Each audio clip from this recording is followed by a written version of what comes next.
Something really exciting will be happening at Northumberland Tyne and Wear NHS Foundation Trust. Early next year, we will be implementing a nice public health guideline and going completely smoke-free. This isn't a decision we have taken lightly. It affects each and every one of our staff and service users. We wanted to make sure that you understand why we are taking this journey together so that we can all be confident in getting to the destination. Smoking is the single biggest health problem in the UK and will kill 1 in 4 smokers between the ages of 30 and 69. This means that the choices we make today could help our service users live longer and healthier lives. As healthcare professionals, our service users already look to us for their healthcare advice. We don't give them alcohol, so why is smoking any different? Okay, stop. I agree with you, but I don't know if I can actually do it. What about Bob, one of our inpatients?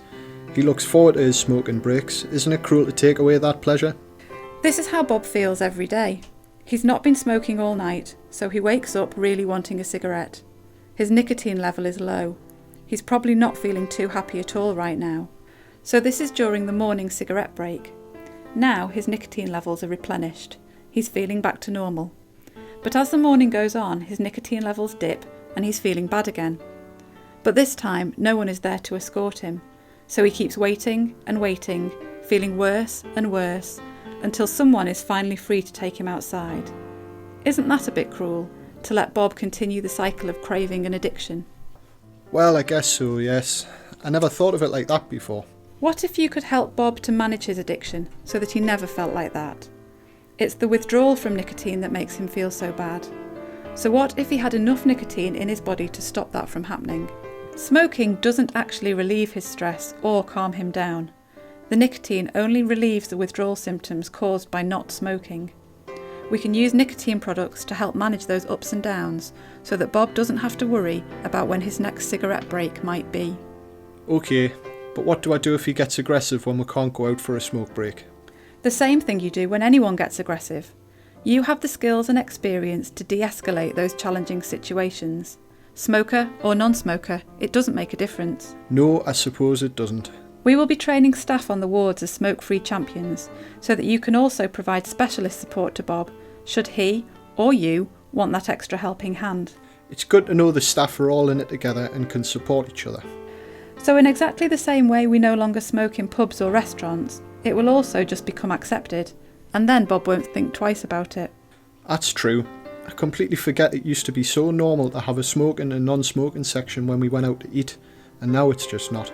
Right, and you can still take him outside for a break and a chat. Smoking ticks many boxes, and sometimes it's not always about the nicotine. You might like to ask Bob what he would like to do during those times instead. Okay, so what about e-cigs? I heard they are a healthier alternative. E-cigs are currently unlicensed and unregulated. This means that the manufacturers can put whatever they like in them. And because they haven't been around that long, researchers don't yet know what the long-term effects of using them are. Would you give someone medicine if you weren't sure it was safe? No, that's why we have drug trials. Correct. And as healthcare professionals, we follow expert guidance to ensure that what we do is helpful and not harmful. There isn't any guidance for e-cigs. Oh. But don't just listen to me. I want you to meet Kate, Harriet and Alan, who are mental health inpatients just like Bob, and who've all gone smoke-free. I used to smoke 50 a day and not one puff in a fag for 6 months. Just think what else I can achieve. I feel so rich these days, the richest I've ever been. For the first time in my life, I feel I can do anything. Anything? That's really quite empowering, isn't it? Just one small thing. I smoke too. You and Bob can help each other. And don't forget you are 4 times more likely to quit successfully using an NHS service. There's loads of information about finding your local NHS service on our smoke-free section on the intranet, along with information about medication and which products might suit you best.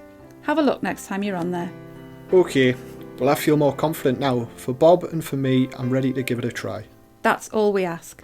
And there might be bumps along the way and lessons to learn, but that's what reaching for excellence is all about. So look out for your teammates. Make sure you talk to your manager. Let's show how to make it happen. If you would like to access support and advice regarding stopping smoking, please contact your local NHS Stop Smoking service. Details are on the smoke-free section of the intranet.